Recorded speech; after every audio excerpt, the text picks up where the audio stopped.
ब्रह्मा विष्णु महेश के माता पिता कौन है? शेरा वाली माता का पति कौन है? हमको जन्म देने व मारने में किस प्रभु का स्वार्थ है? हम सभी देवी देवताओं की इतनी भक्ति करते हैं, फिर भी दुखी क्यों हैं? ब्रह्मा विष्णु महेश आखिर किसकी भक्ति करते हैं? पूर्ण संत की क्या पहचान है एवं पूर्ण मोक्ष कैसे मिलेगा? परमात्मा साकार है या निराकार? दर्शकों, जगत गुरु संत रामपाल जी महाराज के अद्भुत अलौकिक सत्संग प्रवचनों ने हिंदुस्तान में ही नहीं बल्कि विश्व में एक आध्यात्मिक ज्ञान की क्रांति ला दी है।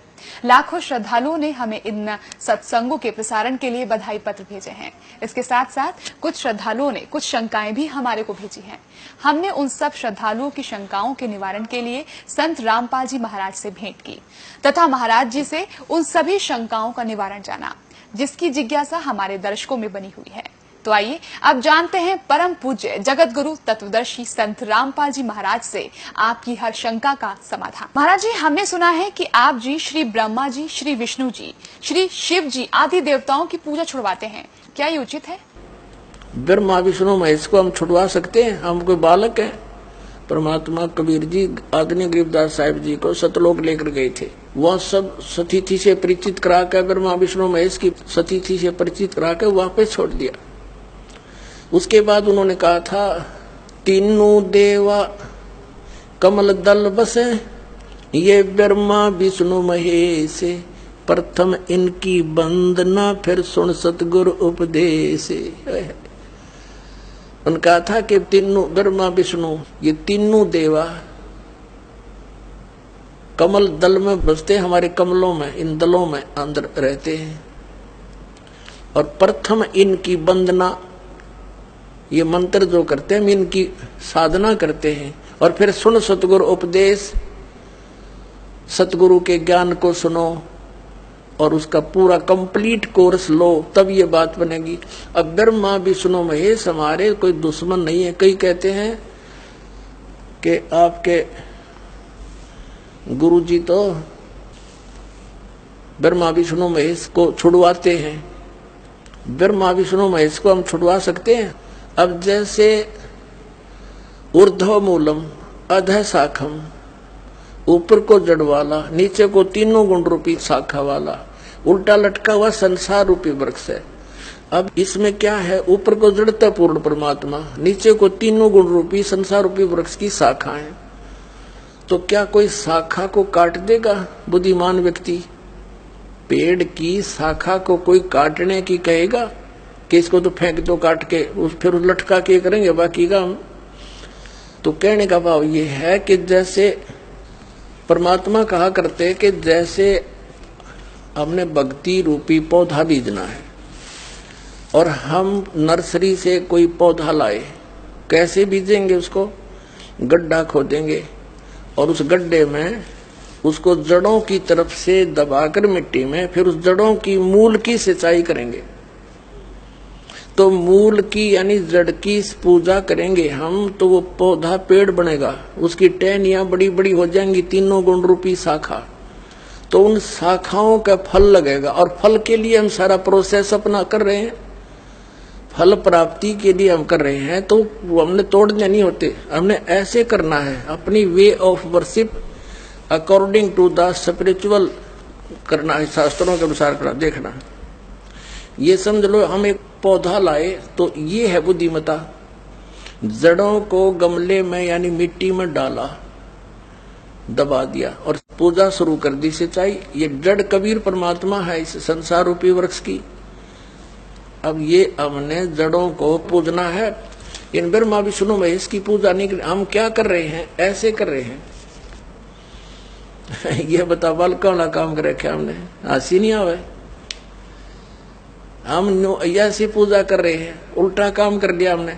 ब्रह्मा विष्णु महेश को हम इष्ट रूप में पूज रहे हैं, गमले में ला दिए ब्रह्मा विष्णु महेश और ये पूजा कर रहे हैं। तो कोई क्या कहेगा? समझदार व्यक्ति ने घर सीधा कर ले इसने, और वो लड़े, हट जा दूर, खबरदार, तूने क्या कर दिया।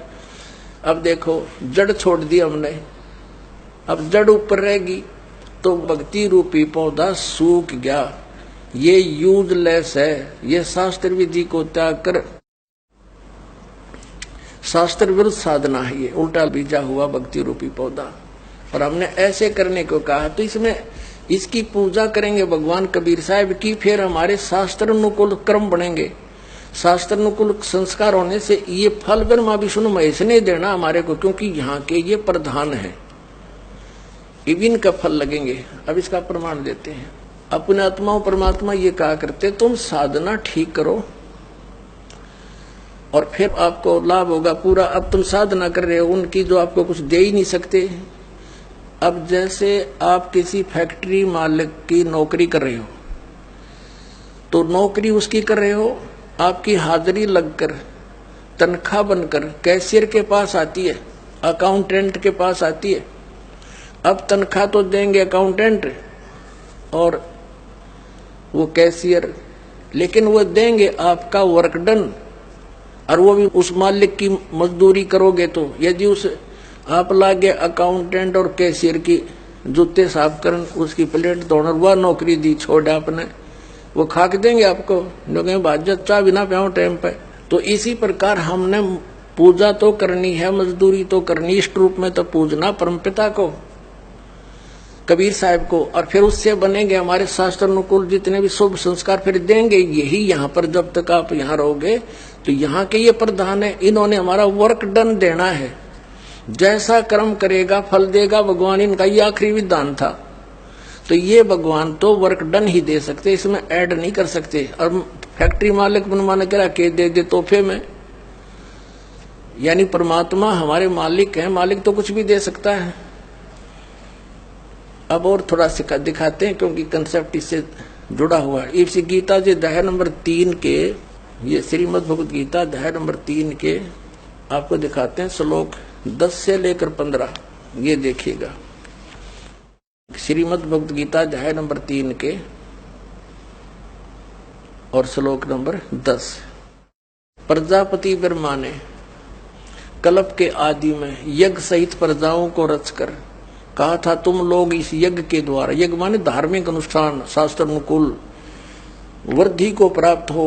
यह यज्ञ तुम लोगों को इच्छित भोग प्रदान करने वाली हो। 11वें में कहा है, यज्ञ के द्वारा देवताओं को उन्नत करो और वो देवता तुम लोगों को उन्नत करें। इस प्रकार निस्वार्थ भाव से एक दूसरे को उन्नत करते हुए तुम लोग कल्याण को प्राप्त हो जाओगे। 12वें में फिर कहा है, यज्ञ के द्वारा बढ़ाए गए देवता, बताओ देवता ने क्या हम पकड़ कर बढ़ावांगे, खींच कर बढ़ावांगे उन्हें। अब ये विधि बता रखी है कि शास्त्र अनुकूल साधना करने से, जड़ की पूजा करने से ये तीनों देवता रूपी शाखा बढ़ जाएंगी, बड़ी हो जाएंगी, फिर ये फल देंगे। देखिए यज्ञ के द्वारा, शास्त्र अनुकूल साधना के द्वारा बढ़ाए हुए यानी बढ़े हुए देवता, ये तीनों शाखाएं तुम लोगों के बिना मांगे ही इच्छित भोग निश्चित देते रहेंगे। उन देवताओं को दिए हुए भोगों को जो पुरुष उनके बिना दिए स्वयं भोगता है वह चोर है।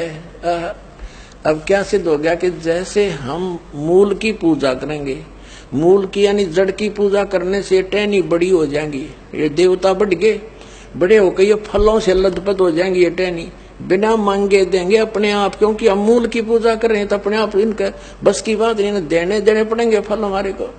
आगे देखो, और जो फिर कहते हैं धर्म दान नहीं करते तो वो तो चोर हैं, वो फिर स्वयं भोगता है बिना गुण को दिए, यानी बिना कुछ दान किए तो चोर है।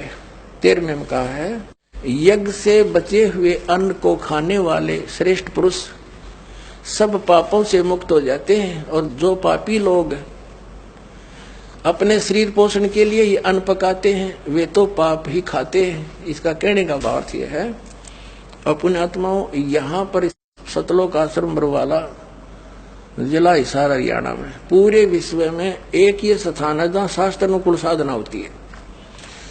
अब ये क्या बता रहे हैं, यज्ञ से बचे हुए अन्न को खाने वाले श्रेष्ठ पुरुष संत संत यानी अच्छी आत्मा, तो सब पापों से मुक्त हो जाते हैं। हम सबसे पहले परमात्मा का भोग निकालते हैं, भोजन का भी, हलवे का प्रसाद बन कराता वो भी, उसको भगवान के भोग लगाकर फिर शेष अन्न को वितरित किया जाता है। तो ये कहते हैं यज्ञ से बचे हुए अन्न को खाने वाले संत, साधु संत भक्त, यज्ञ से बचे हुए अन्न को खाने वाले संत है, यानी साधु संत भक्त आत्माएं, अच्छी आत्माएं सब पापों से मुक्त हो जाते हैं। अब कहने का भाव ये है कि यहाँ पहले भगवान को भोग लगा के शेष बचे हुए अन्न को उसके बच्चों को वितरित किया जाता है, वो महापाप नाशक बन जाता है। तो यहाँ आओगे तो सारी साधना मिल लेगी आपने, तो सब पापों से मुक्त आप होगे। ज्ञान सुनोगे, धर्म यज्ञ, ज्ञान यज्ञ, प्रणाम यज्ञ, सारी यज्ञ, सब साधना, पूरा ट्रीटमेंट दिया जाएगा। फिर कहते हैं जो दान धर्म नहीं करते हो तो चोर हैं भगवान के। जिन हर की चोरी करी और गए राम गुण भूल, ते बिदना बागुल किए वो फिर झूले उल्टी झूल। कहते हैं जिन हर की चोरी करी, भगवान ने जो आपको दान दिया है, धन आपके संस्कार में, उसको आगे दान जो नहीं करता वो तो चोर बताया भगवान का। तो फिर क्या बताते हैं देखिएगा, आगे इसमें निष्कर्ष निकल रहा है। तीसरे अध्याय का हमने ये 13वां श्लोक पढ़ लिया। यज्ञ से बचे हुए अन्न को खाने वाले श्रेष्ठ संत, संत माने आप अच्छी आत्माएं, सब पापों से मुक्त हो जाते हैं। और जो पापी लोग अपना केवल कमाया और खाया वहीं तक सीमित हैं, वो तो पाप को खाते हैं। अब 14 और 15 में एक निर्णायक ज्ञान दे दिया। पहले इनका अनुवाद पढ़ाएंगे इंजीनियरा का, फिर समझ में आएगा। संपूर्ण प्राणी अन्न से उत्पन्न होते हैं। अन्न की उत्पत्ति वृष्टि से होती है, वृष्टि यज्ञ से होती है।